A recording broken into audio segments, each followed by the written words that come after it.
예, 이번 시간에는요, 말씀으로 삶을 다시 세우라 라는 제목으로 하나님 말씀 증거하도록 하겠습니다. 예수님은요, 산상수훈 마지막 부분에서 말씀을 듣고 행하는 자는 반석 위에 집을 지은 지혜로운 사람 같고, 또 듣고 행하지 않는 자는 모래 위에 집을 지은 어리석은 사람과 같다, 이렇게 비유로 말씀을 하세요. 그러면서 하시는 말씀이, 비바람이 몰아쳐도 반석 위의 집은 무너지지 않지만 모래 위의 집은 무너진다, 이렇게 얘기하시는 내용이 오늘 본문의 내용입니다. 제가 이 본문을 묵상하면서 드는 생각이 있었어요. 다 하는 내용 아닙니까? 다 하는 내용인데 그 다음에 교인들도 다 안다고 하지 않을까? 그런 생각이 들었어요. 그러면서 생각이, 그렇지, 반석 위에 집을 져야지. 그런데 그런 생각이 펀뜩 드는 거예요. 반석이 뭐니? 바위죠. 그렇죠? 반석이 바위예요. 그런데 이 반석이 뭐라고 생각하니? 하는 생각이 떠오르는 거예요. 이 반석은요, 내 인생에 중요하다고 생각하는 거라는 생각이 번뜩 드는 거예요. 인생에 중요하게 생각하는 그것, 여러분, 그것 위에 내 인생을 쌓는 거잖아요. 도대체 반석이라는 거 우리 다 알아요. 반석이 뭔지 우리가 중요하게 생각하는 바로 그것이 우리의 반석이라는 거예요. 혹시 이 단어 들어보셨어요? 다 아시죠? 욜로입니다. You only live once. 한 번뿐인 인생이니까 하고 싶은 대로 살아라. 멋있잖아요. 그래서 어떻게 해요? SNS를 보면, 저는 SNS를 안 하거든요. 제 삶을 보여주고 싶은 생각도 없지만 다른 사람의 삶을 굳이 보고 싶은 생각도 없어요. 왜요? 나는 나니까. 저는 이런 생각을 갖고 SNS를 안 합니다. 그런데 카톡도 프로필도 보면 막 새로운 것들을 넣고 싶은 생각이 있어요. 그런데도 안 해요. 저의 카톡 프로필은 하나예요. 뭐예요? 전심. 그게 제 인생의 모토예요. 그 바꾸지도 않아요. 가끔씩 한번 바꿔볼까 하는 생각도 하지만 바꾸질 않아요. 그런데요, 많은 사람들이 이 SNS에서 이런 말들과 함께 막 값비싼 음식을 올려요. 그 다음에 무리한 여행을 가서 여행 간 거를 올려요. 그리고 막 그걸 자랑하는 거잖아요. 와, 이런 거라는 거예요. 그러면서 스스로 생각하는 거예요. 너 기죽지 마. 네 하고 싶은 대로 해. 인생은 한 번뿐이잖아. 네 마음이 정말 중요한 거야. 얘나. 지금 즐겨. 인생은 한 번뿐이야. 젊음은 다시 돌아오지 않아. 지금 신나게 즐겨. 어때요? 멋있잖아요. 근데요, 이 말은 아주 위험한 함정이 그 안에 들어있어요. 기준이 없는 자유. 감정이 기준이 되는 선택이에요. 내 감정이 기준이 되는 선택이에요. 결국 어떤 일이 벌어지는지 압니까? 내 감정대로 사는 게 내 인생이라고 착각하는 거예요. 인생을 오래 사신 분들이 경험하는 게 있어요. 내 감정대로 사는 게 옳은 삶인가요? 전혀 달라요. 욜로족을 말하는, 그리고 세상에 많은 사람들이 지금 뭘 중요하게 여기면서 살고 계신지 아십니까? 자기 감정이에요. 자기 감정에 충실한 거예요. 내가 좋으면 좋은 거예요. 내가 싫으면 싫은 거예요. 이게 삶의 기준이에요. 자기가 삶의 기준이라는 거예요. 자, 그러면 하나님을 믿는 우리는 생각을 한번 더 해봐야 될 거 아니에요. 세상 사람들은 자기가 기준이래. 자기 감정이 기준이야. 그것대로 산대요. 그래서 자기 마음대로 사는 거예요. 자기 좋으면 좋은 거라고 생각하는 거예요. 그럼 자기가 기분 나쁘면 어떻게 해요? 나오면 되겠죠. 그래서 어떻게 해요? 그냥 막 부정적인 생각을 하는 사람들이 많이 있겠죠. 그리고 그런 삶을 살고 나중에 결과가 안 좋은 사람들도 많이 있다는 거예요. 그러나 하나님을 믿는 우리는 무엇을 중요하게 여기면서 살고 있어야 하나 하는 거예요. 우리 감정이 정말 중요한 겁니까?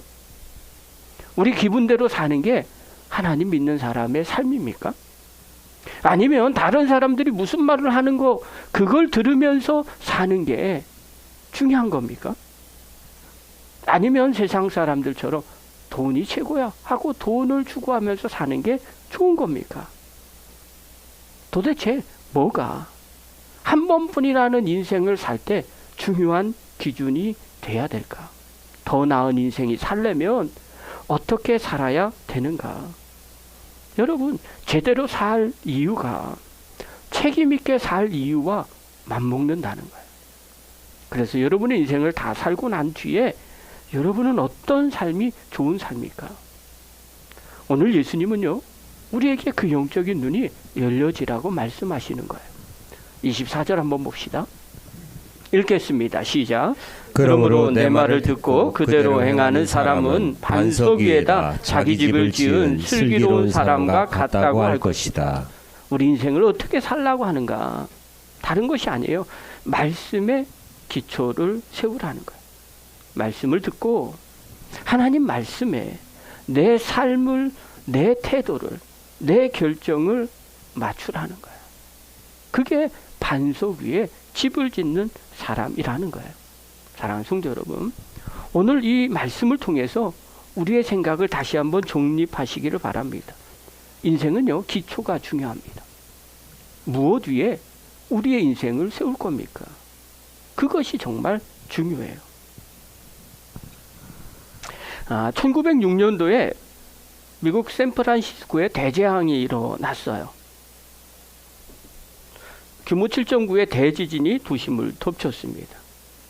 그리고 지진이 지나간 뒤에 화재가 도시 전체를 휩쓸었어요. 도시는요, 80% 이상이 붕괴됐어요. 3,000명 이상의 사람들이 목숨을 잃었습니다. 당시에 신문이 이렇게 보도를 했어요. 도시는 사라졌고 희망도 함께 무너졌다. 그런데 이 폐허 속에도요, 끝까지 무너지지 않았고 살아남은 건물이 하나 있어요. 이게 샌프란시스코 항구에 있는 페리 빌딩이에요. 그때 사진이에요. 하나도 무너지지 않고 그대로 살아남았어요. 앞에 있는 것들 전부 다 무너졌잖아요. 이 건물은요, 겉보기에는 화려하지 않았어요. 그러나 그 안에 튼튼한 철근과 정직하게 다져진 깊은 기초가 숨겨져 있어요. 그래서 오늘날 사진은 어떻게 됐느냐? 이렇게 그대로 있어요. 대부분의 건물들은요, 위에서부터 불타고 다 무너져 버렸어요. 그런데 이 페리 빌딩은요, 흔들렸지만 무너지지 않았어요. 그 건물 하나가 사람들의 모임처가 되었어요. 그리고 재난 후에도 도시 재건의 중심지로 다시 쓰임 받았어요. 그리고 거기서부터 이 샌프란시스코 도시를 다시 정비하고 다시 건축하기 시작을 했어요. 그래서 이렇게 말을 해요. 무너진 도시 한복판에 끝까지 남은 그 건물, 거기서부터 이 도시는 다시 시작되었다. 사랑하는 성도 여러분, 우리 인생도 마찬가지예요. 어떤 삶은 화려합니다. 그런데 쉽게 무너지는 인생이 있어요. 어떤 삶은요, 조용한데 끝까지 버티는 삶이 있어요. 예수님은요, 우리 인생의 기초가 무엇이 되어야 하는지를 오늘 분명하게 말씀하고 있어요. 우리가 이것을 분명하게 보셔야 돼요. 그리고 마음에 새기셔야 돼요. 오늘 본문의 내용은요, 예수님께서 산상수훈을 말씀하신 마지막 부분이에요. 수많은 사람들이 그때 당시에 예수님 발 앞에 모여 있었어요. 그리고 그분이 말씀하시는 걸 듣고자 애를 썼어요. 예수님은요, 생명의 말씀을 그들에게 전하셨어요. 8가지 복을 전했고요. 그 다음에 원수를 사랑하라. 말도 안 되는 말씀인데 이 말씀을 전하셨어요. 그리고 구제는 어떻게 해야 되는지, 또 기도는 어떻게 해야 되는지, 또 금식은 어떤 건지 그런 가르침을 했어요. 그리고 사람들에게 얘기했어요. 좁은 문으로 들어가기를 바란다. 그 다음에 또 이야기를 했어요. 신앙생활 그렇게 하면 안 돼. 열매로 그 신앙을 알 수가 있어. 이런 말씀을 하셨어요. 그리고 마지막에 예수님은 청중들의 가슴에 깊이 새길 비유 하나를 말씀하신 거예요. 이렇게 시작을 해요. 24절 다시 한번 읽겠습니다. 시작. 그러므로 내 말을 듣고 그대로 행하는 사람은 반석 위에다 자기 집을 지은 슬기로운 사람과 같다고 할 것이다. 잘 보십시오. 그러므로 내 말을 듣고 그대로 행하는 사람, 이렇게 말해요. 여기에는요, 예수님 앞에 무수히 많은 사람들이 있었어요. 그 사람들은요, 나이가 드신 분도 있고 젊은 사람도 있어요. 아이들도 있어요. 돈이 많은 사람도 있고요, 적은 사람도 있었어요. 많이 배운 사람도 예수님 앞에 왔을 거예요. 그 다음에 못 배운 사람도 예수님 앞에 왔을 거예요. 오늘 기분 좋은 사람도 예수님 앞에 나왔을 거고요. 그렇지 않은 사람도 예수님 앞에 나왔을 거예요. 그런데 예수님은요, 그 누구를 얘기하는 게 아니에요. 상관없이 모든 사람이에요. 중요한 것은 누군지가 중요하지가 않아요. 중요한 건 예수님 말씀을 듣고 행하느냐, 이게 중요한 거예요. 예수님의 말씀은요, 듣는 것만으로는 충분하지 않아요. 핵심은 듣고 그대로 행하는 사람이에요. 여러분, 이게 핵심이에요. 우리의 신앙생활 할 때 늘 기억하십시오. 말씀을 많이 들으면요, 마치 믿음이 되게 좋은 사람처럼 생각해요. 반석 위에 있는 사람처럼 생각합니다. 그래서 막 성경 공부도 하는 사람들도 있어요. 어떤 사람은요, 큰 교회 다니면 마치 믿음이 되게 좋은 것처럼 생각합니다. 그리고 자기가 그런 반석 위에 세운 사람처럼 생각을 합니다. 그런데 주님은 그렇게 말씀하지 않아요. 주의 말씀을 듣고 행하는 사람이라는 거예요.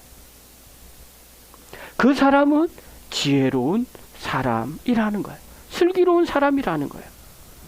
그는요, 집을 짓기 전에 먼저 땅을 깊이 팝니다. 그리고 단단한 반석을 찾습니다. 시간이 오래 걸릴 거예요. 돈도 많이 들 겁니다. 하지만 기초가 튼튼해야 나중에 무너지지 않는다는 걸 알고 있습니다. 예수님은요, 이 사람을 말씀을 듣고 그대로 살아나는 사람으로 비유를 합니다. 그리고 말씀하세요. 25절이에요. 우리 같이 읽겠습니다. 시작. 비가 내리고 홍수가 나고 바람이 불어서 그 집에 들이쳤지만 무너지지 않았다. 그 집을 반석 위에 세웠기 때문이다. 예. 여기서 중요한 사실이 하나 있어요. 내가 반석 위에 세우면 비가 내리지 않겠지? 홍수가 나지 않겠지? 바람이 불지 않겠지? 라고 생각하는 분이 많이 있어요. 그런데 예수님은 그렇게 말씀하지 않습니다. 비와 홍수, 바람은 믿음이 있는 사람에게도 동일하게 나타난다는 겁니다. 옆 사람과 인사하십시오. 우리에게도 비바람이 내려. 예. 그것 때문에 낙심하지 마십시오. 그것 때문에 어려워하지 말라는 거예요. 예수 믿는 사람에게도, 믿음이 있다고 하는 사람에게도 누구에게나 시련은 찾아온다는 거예요. 고통이 있어요. 고난이 있어요. 그러나 중요한 건 그 시련과 고통과 고난이 그 반석 위에 세운 인생을 무너뜨리지 못한다는 겁니다. 말씀이 그 사람을 붙잡고 있어요. 하나님이 그 사람을 붙잡고 있어요. 주님께서 피할 길을 주신다는 거예요. 아니요, 힘을 주신다는 거예요. 그러나 모래 위에 지은 사람은 어떨까요? 26절입니다. 읽겠습니다. 시작. 그러나 나의 이 말을 듣고서도 그대로 행하지 않는 사람은 모래 위에 자기 집을 지은 어리석은 사람과 같다고 할 것이다. 네, 말씀대로 행하지 않는 사람이 모래 위에 집을 지은 사람이라요. 그 사람은 어리석은 사람이라는 거예요. 어리석은 사람은요, 기초를 대충 합니다. 외형적으로 보이는 멋진 것들만 추구합니다. 시간도 적게 들고요. 남들에게 훌륭하게 보이는 것처럼 보입니다. 그러나 모래 위에 세워졌기 때문에 비가 오고 바람이 불면 어떡할까요? 무너지게 됩니다.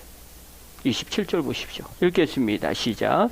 비가 내리고 홍수가 나고 바람이 불어서 그 집에 들이치느니 무너졌다. 그리고 그 무너짐이 엄청났다. 여기서 말하는 무너짐이 엄청났다라는 건 단순히 흔들렸다라는 게 아닙니다. 완전히 붕괴된 상태를 말하는 거예요. 다시 회복할 수 없는 상태로 무너졌다는 거예요. 우리 인생 가운데 어려운 문제를 만나면요, 그냥 급속도로 무너지는 분들이 계세요. 왜 그럴까요? 생각해 볼 필요가 있는 거예요. 여러분, 왜 예수님이 이 말씀을 하셨을까요? 이거는요, 아마 우리에게 선택지를 주시는 것 같아요. 말씀을 듣고 그 말씀대로 살 것인가? 아니면 그냥 듣고 감동만 하고 아무 변화 없이 살 것인가? 이 비유는요, 단순히 교훈이 아니에요. 이 말씀은 교훈입니다. 경고입니다. 동시에 초대입니다. 제대로 된 반석 위에 인생을 세우지 않으면 반드시 무너져. 그러니 너희는 말씀 위에 인생을 세우라는 주님의 초대입니다. 그러면 인생 가운데 어려운 문제 만날 때 결코 무너지지 않는다는 하나님의 약속이에요. 사랑하는 성도 여러분, 오늘 이 말씀 앞에서 우리 인생을 점검하시기를 바랍니다. 나는 말씀 위에 내 인생을 짓고 있는가? 아니면 모래 위에 내 생각과 감정 위에 내 인생을 세우고 있는가? 주님은 우리에게 다시 초대합니다. 말씀 위에 삶을 다시 세우라는 거예요. 그것이 흔들리지 아니하는 참된 평안한 길이라는 거예요. 저와 여러분이 그 길을 가기를 간절히 바랍니다. C.S. 루이스가요, 20세기에 가장 영향력 있는 기독교 변증가 중에 한 사람입니다. 그가 젊은 시절에요, 아주 철저한 무신론자였습니다. 기독교를 어떻게 생각했느냐? 신화에 불과한 낡은 이야기다, 이렇게 생각했던 사람입니다. 그리고 그의 생각은요, 이성이 더 중요해, 내 생각이 더 중요해, 철학이 더 중요하다고 믿었습니다. 그런데 그의 인생을 바꾼 한 문장이 있었어요. 예수는 선한 선생일 수 없다. 그는 거짓말쟁이거나 미치광이거나 주님이시다.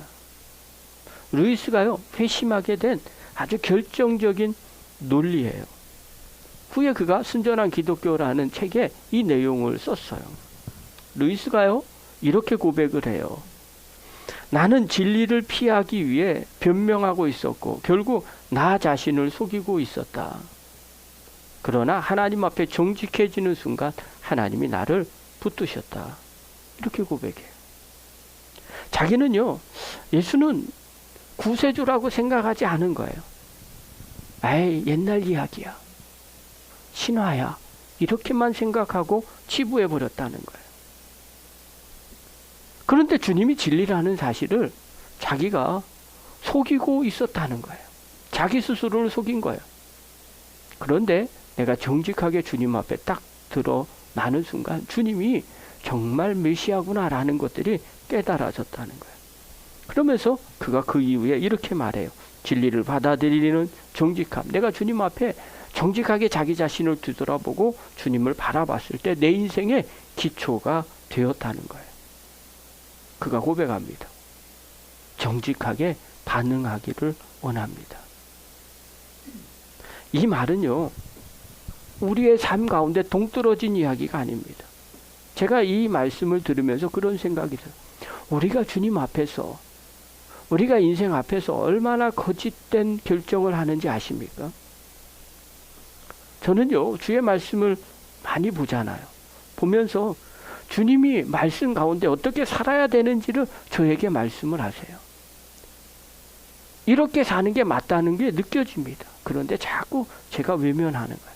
주님, 그래도 그건 아니지 않습니까? 이렇게 내가 자꾸 그걸 밀쳐냅니다. 그리고 자기를 합리화시키는 거죠. 저는요, 거짓말을 하면 가슴이 막 콩깍콩깍 뜁니다. 새 가슴이에요. 마음이 너무 불편해요.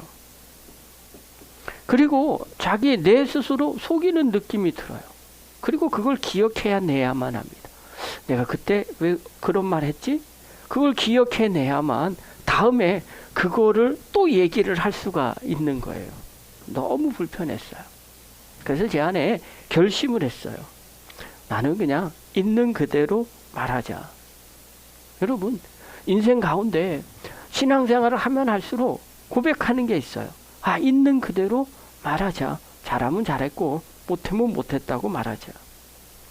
그리고요, 그 마음 가운데 그 다음 제가 선택한 게 있어요.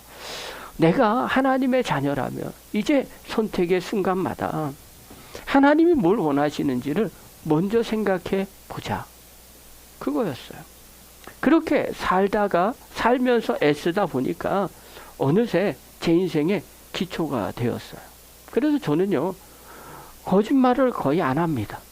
차라리 말을 하지 않지요. 말을 안 하고요. 말 안 하면 거짓말이 아니잖아요. 말 안 하고요. 그 다음에 있는 그대로를 말하는 게 너무 편해요. 그리고요, 주님이 뭘 원하시는지 계속 선택할 때마다 되물어요.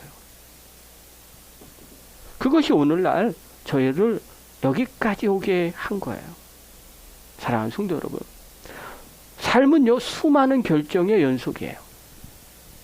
그 결정의 기준이 무엇인지, 그 반석이 무엇인지를 확인하셔야 됩니다. 여러분의 감정입니까? 그러면 쉽게 무너집니다. 깊은 수렁 속으로 빠집니다. 그 감정, 그 반석이 상황입니까? 그러면 상황이 안 좋으면요, 무너지게 됩니다. 그런데 그 기준, 반석이 여러분 하나님의 말씀입니까? 그러면 그 말씀은 힘이 있습니다. 그 말씀은요, 나를 붙들어요. 성경 시편 119편 105절 한번 봅시다. 우리 한번 읽겠습니다. 시작. 주님의 말씀은 내 발의 등불이요 내 길의 빛입니다. 여러분, 말씀은요, 우리 인생의 어둠을 밝히는 등불이에요. 내가 2번 인생을 살면 잘 샀을 것 같아요. 그런데 모든 사람은 2번 살 수가 없습니다. 그래서 내일을 제대로 알지 못합니다. 그런데 무엇을 만나는지 모르지만 주의 말씀은 내 발에 등불이 돼요. 그리고 빛이 됩니다. 어디로 가야 될지 모를 때 기도하면 주님께서 가야 할 길을 때로는 말씀하시거나 깨닫게 하시거나 때로는 환경을 바꿔주시면서 그 길을 인도하십니다. 그래서 무너지지 않게 됩니다. 우리 인생의 혼돈 속에 방향을 잡지 못할 때가 있어요. 내가 이렇게 사는 게 정말 맞는 것인가? 그런데 그때 기도하면 주님께서 나에게 말씀으로 깨닫게 해주시거나 알려주십니다. 그리고 그 길을 걸어가게 합니다.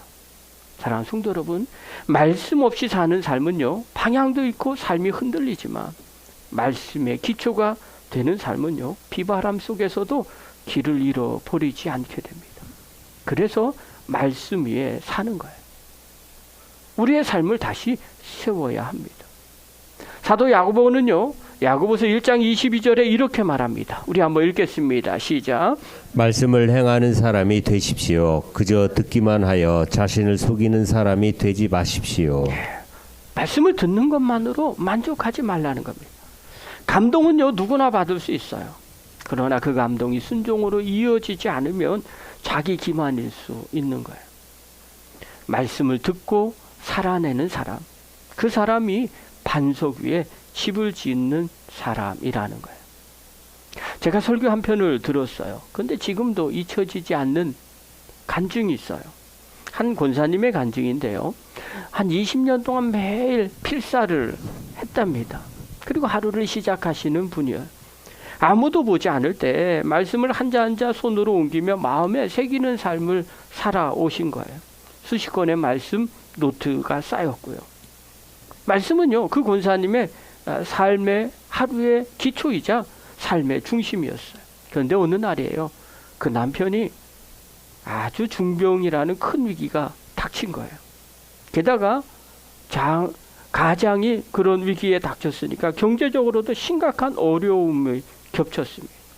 가족 모두가요, 막 흔들리는 그런 상황이 된 거예요. 그때 권사님이 기도하는데 말씀이 자기한테 다가왔다는 거예요. 그게 시편 119편 50절의 말씀이었다는 거예요. 시편 119절 50절은 이 말씀이에요. 우리 같이 한번 읽겠습니다. 시작. 주님의 말씀이 나를 살려 주었으니 내가 고난을 받을 때 그 말씀이 나에게 큰 위로가 되었습니다. 이 말씀이요, 딱 떠오르더라는 거예요. 주님의 말씀이 나를 살려 주었으니 내가 고난을 받을 때 그 말씀이 나에게 큰 위로가 되었습니다. 시편 기자의 고백인 거예요. 아, 이 사람도 주의 말씀이 자기를 살렸다는 거예요. 고난 받을 때 말씀이 나에게 큰 은혜가 되었다는 거예요. 그러면서 이 권사님이 고백하는, 나에게도 이 고난 가운데 주의 말씀이 큰 은혜가 되었다는 거예요. 그걸 마음에 딱 붙잡았대요. 병원 복도에서 기다리며 눈물 흘리며 기도할 때도, 통장의 잔고가 영원이 되어서 막막할 때도 이 말씀이 자기 마음 가운데 힘이 되더라는 거예요. 그러면서 간증해요. 그 고난을 이겨낼 힘이 바로 이 말씀에 있었습니다. 제가 이 간증을 듣는데 그런 생각이 드는 거예요. 말씀은요, 단순한 정보가 아니라는 거예요. 하나님의 말씀은 살아있는 기초고 방패고 생명의 줄기라는 거예요. 그래서 말씀을 보고요, 말씀을 듣는 거예요. 그리고 어려운 가운데 기도하는 거예요. 그러면 주의 말씀이 내 삶으로 다가오는 거예요. 사랑하는 성도 여러분, 말씀이 없으면 우리의 마음은 쉽게 무너집니다. 어려운 문제를 만나는 사람, 쉽게 마음이 무너지는 사람들은요, 말씀이 다가오질 않아요. 그러나 말씀이 기초가 된 사람은요, 눈물은 흘릴지언정 무너지지 않습니다. 오늘도 말씀이 우리를 붙들어 주실 겁니다.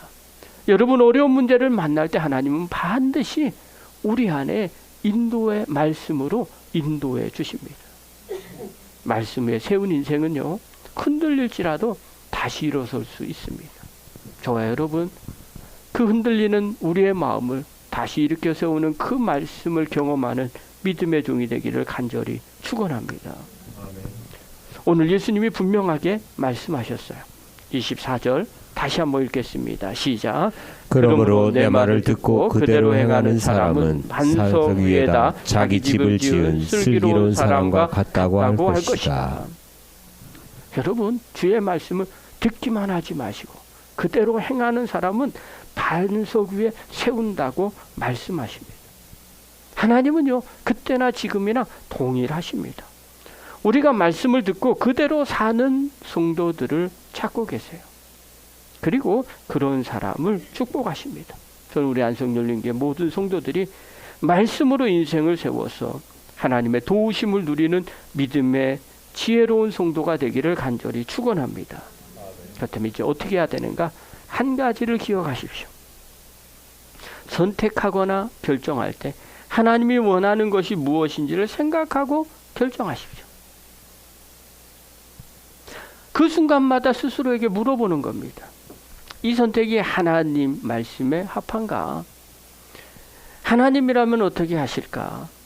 내 감정이 아니라 하나님 뜻에 순종하려는 마음이 담겨져 있는가? 생각하시고 선택하십시오. 예를 듭니다. 누군가와 갈등이 생겼어요.